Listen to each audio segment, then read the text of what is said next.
MJF and Adam Cole explained alongside the WrestleDream Fallout. We've got a lot of new stuff, a lot of old stuff, if you will, cooking up in AEW Dynamite.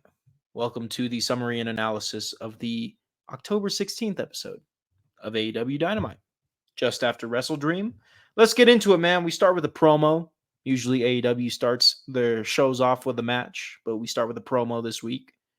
Uh, I don't mind it. It is a nice change of pace, especially because we are eagerly anticipating the words of Adam Cole as fans because we want to see if this makes sense, right?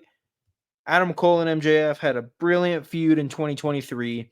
MJF came out of it a face and Adam Cole came out of it a heel, right? They did a long-term double turn, if you will.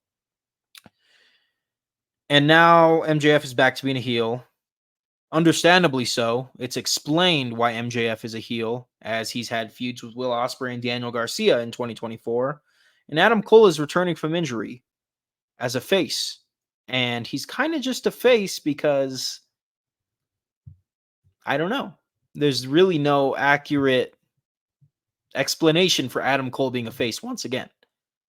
And that's unfortunate because I would love to see a continuation of MJF and Adam Cole, but it looks like we're doing so in a way that hinders the story between them.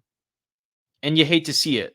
And I don't think that this promo cut by Adam Cole explained his intentions very well. I think MJF is covered. I think we understand why MJF is the way he is and what he's doing. Adam Cole, not so much.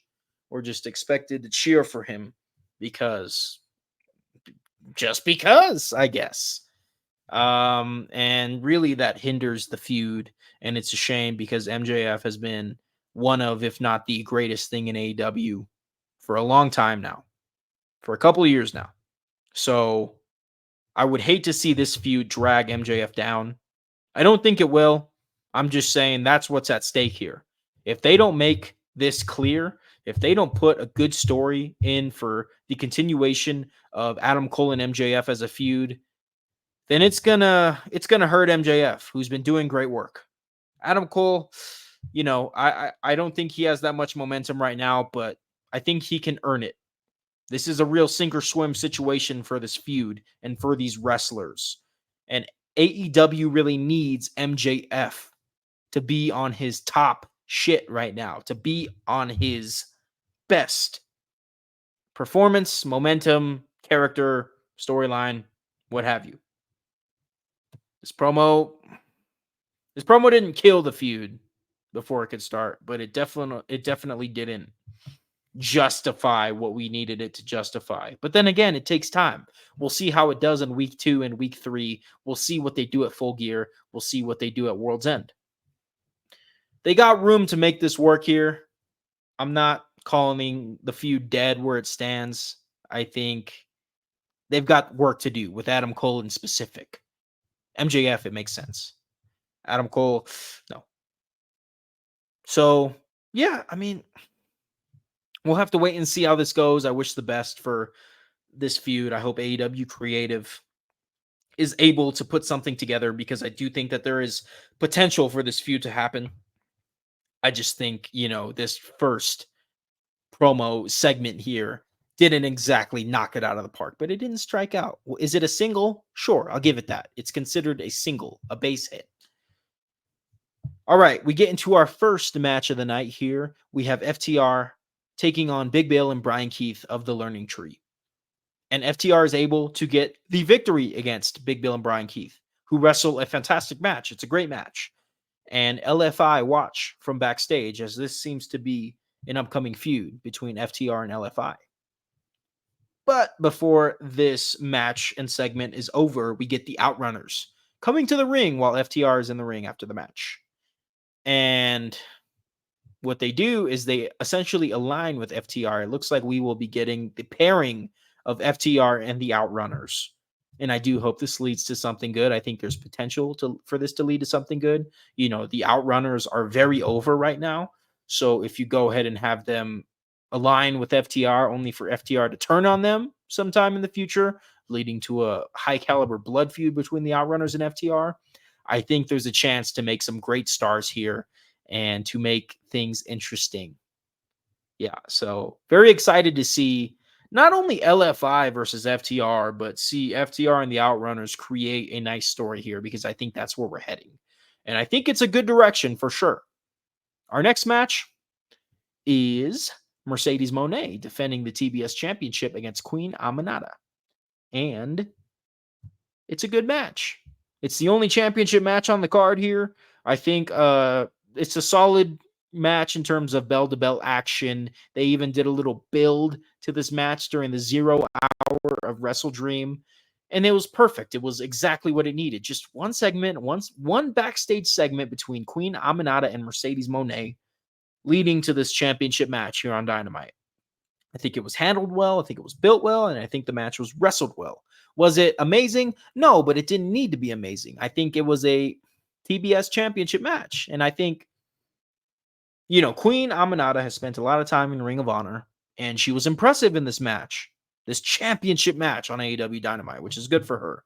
And then Mercedes Moné, she's really getting hated on these days. And, I think the community likes to do this a lot where they see a couple opinions on Twitter or whatever, and they like to jump on the bandwagon, whether it's hating the Young Bucks, hating Mercedes Moné, or just hating AEW in general and hating everything they do and stand for. And that's not what we do here. I'm going to call it like it is. I'll be honest with you. I'm a big Mercedes Moné fan, and I always have been. Is she doing awesome work? I wouldn't call it awesome, but I would call it good work. And this match in specific was good work. It wasn't bad. There's no reason to hate on it. I watched the show. Believe me, I try to take the opinions of you guys into account while I watch and truly determine if they are righteous. And I think the Mercedes Moné hate, at least in this match this week, in this case, was not righteous. It was fine. Was it an amazing match? No, but it was a damn good match. Queen Aminata looked great in defeat, and Mercedes Moné looked pretty good as a champion. Let's move on. This next match, they really didn't do too much to make us care about it, to be honest with you. This was the Conglomeration versus the Elite. This is a match that the fans deserve to care about. This is a match that deserves to be cared about, right? And they really didn't stick the landing with making us care. Now let's look at the previous match, Mercedes Moné versus Queen Aminata. They had one little segment, right? One little backstage scuffle, and that made this match worth a watch. That invested the fans into what we knew was going to be a great match. What they did with the Conglomeration and the Elite, it really didn't make me care about this match personally. Even though I really wanted to care. I'm going to call it out where it is. Like, they could have done a much better job of showing us why the Conglomeration want to wrestle the Elite and vice versa. But they didn't do that. And maybe they didn't do that because this match did not have a finish. This match was interrupted by Wheeler Yuta and the BCC as Wheeler Yuta came in mid-match and beat up on Orange Cassidy, and the Blackpool Combat Club beat up on the Conglomeration while the Elite watched from the entrance ramp. So it looks like the Elite are going to let the BCC do whatever they want. And it makes sense from a storyline standpoint. I love that we got to see the Elite and the BCC kind of cross paths there. And the Elite was like, nope, we don't want no part of that. Nope, go ahead, beat them up. Go ahead, beat them up.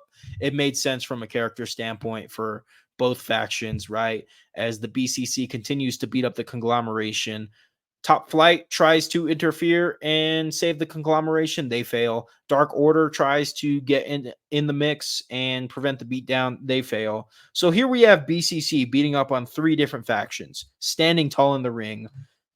They are a threat to everybody in AEW, and they are strong. They look good, man. I like what they're doing with the BCC for sure. Jon Moxley is our new AEW World Champion. We don't even see the title. It don't even matter about the championships. Every member of the BCC that wrestles, besides Marina Shafir, has gold. We don't even see them strutting around with their championship belts. They're here to beat everyone up, and I gotta say, it's effective. It's powerful. AEW feels under siege, if you will, by the BCC.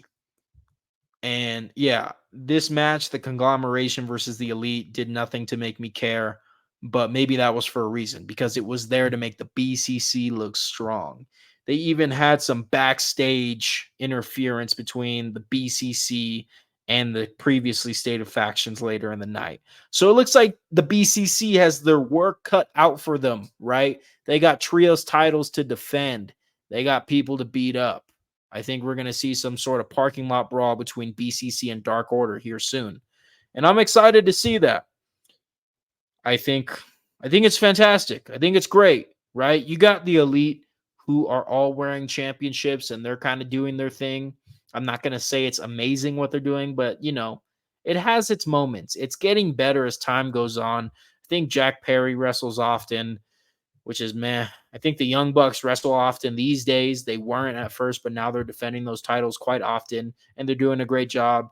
And I think with the Continental Classic coming into play, the Continental Champion, Kazuchika Okada, will begin to defend the championship a little bit more, or at least we'll see him wrestle in the tournament itself.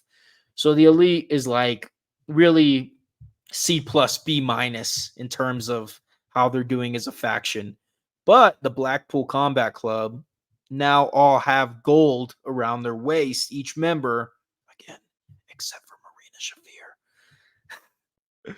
They are on the up and up, and it looks like they're going to be the focal point of AEW going forward. And I think they're in position to succeed as the focal point of AEW. Let's move on, guys. We have Shelton Benjamin versus Leo Rush. The AEW in-ring debut of Shelton Benjamin, which is awesome. I think Shelton Benjamin is a sleeper for this AEW roster. A lot of people are looking forward to seeing Bobby Lashley come to AEW. But don't you forget about Shelton Benjamin, who's a pioneer in pro wrestling. So we see him defeat Leo Rush here in what is a fantastic match. It's always good to see Leo Rush on AEW as well. Kind of feels like AEW is a naturally fitting home for Leo Rush, who is also an awesome, young, fantastic wrestler. Kind of like seeing the rookie and the vet, right? Shelton Benjamin taking on Leo Rush. I look forward to Swerve Strickland versus Shelton Benjamin. I know Swerve Strickland respects Shelton Benjamin, and I think when they get in the ring and wrestle each other, they're going to give the fans a good show. And that was the case here, too, with Leo Rush and Shelton Benjamin as well. So we then, before we get to the main event, have a press conference in the ring with the Don Callis family. And we allow Konosuke Takeshita to have his big moment as international champion on Dynamite, right? Kyle Fletcher setting up the feud against Will Ospreay. But the most interesting thing is the newest members of the Don Callis family, which are Lance Archer and Brian Cage as a tag team. Don Callis states that he has long-term plans for Lance Archer and Brian Cage to become AEW World Tag Team Champions, because I guess the Ring of Honor World Television Championship doesn't mean anything. They should have Brian Cage focused on defending that Ring of Honor World Television Championship. But I'm not going to get into it because I seem to rant about the meaninglessness of Ring of Honor every time I press record here for you guys. So I'm not going to do it this time. I'm not going to do it. I will have a video that talks about this problem in specific coming out soon. How soon? I don't know. We'll find out. And then we get the main event here. Christian Cage versus Jay White. Not a bad match here. I'm a big fan of Jay White as a face right now. I'm glad they're building up Jay White. Well, I would say that the outcome of this main event isn't exactly building up Jay White, but it does keep him safe. It does keep him looking strong. And I'm all for Jay White as a face being built up. I wonder if he'll be in the Continental Classic. I wonder what they're going to do with him, because I can see Jay White getting to the gold in 2025. We got to get Jay White a singles championship. Who knows? Maybe he'll be the one to take the international championship off of Konosuke Takeshita. I'd be okay with that. They just got to build him up, and they got to take their time with it, and it'll be all good. Excuse me. Anywho, we do have Hangman Adam Page costing Jay White this match as Christian Cage defeats Jay White. And I'm all cool with that. Like I said, Jay White looks strong as he takes the pin against Christian Cage. No thanks to Hangman Adam Page. Or should I say huge thanks to Hangman Adam Page. We are going to continue this feud between Jay White and Hangman Adam Page, as we should. Right? We got match 1 from a pay-per-view standpoint at WrestleDream. We'll get match 2 at Full Gear in November, and we'll get match 3 at World's End in December. And I think that's a good move. 3-match feud between Hangman and Switchblade. And we'll see who comes out on top. I think they kind of fumbled the bag with Hangman's momentum after the All Out main event. So if they were to just have Jay White defeat Hangman in the 3rd match and win the feud, essentially, I'd be okay with that. But that's not the case tonight, as Christian Cage gets a huge victory against Jay White. This was a very subpar episode of AEW Dynamite. I think there was some good, right? I think the BCC is doing fantastic work on the shows. They tried with Adam Cole and MJF. They didn't do too much, but they also didn't do too little. I'm not going to, it's very, very middling here. And we'll see what comes of the continuation of this feud with Adam Cole and MJF. I'm eager. I want to see them make it work. I have such respect for both wrestlers. I think they're very entertaining. And I think they were cooking in 2023 last year. So I do want to see this work, but I'm going to be honest. And if it's not working, I'm going to tell you. And so far, it's too early to tell if it's working or not, but I'll be eager to talk about it with you guys on the next episode. This has been the October 16th summary and analysis of AEW Dynamite. I hope you guys are doing well. Take care, and we'll see you guys next time. Peace out.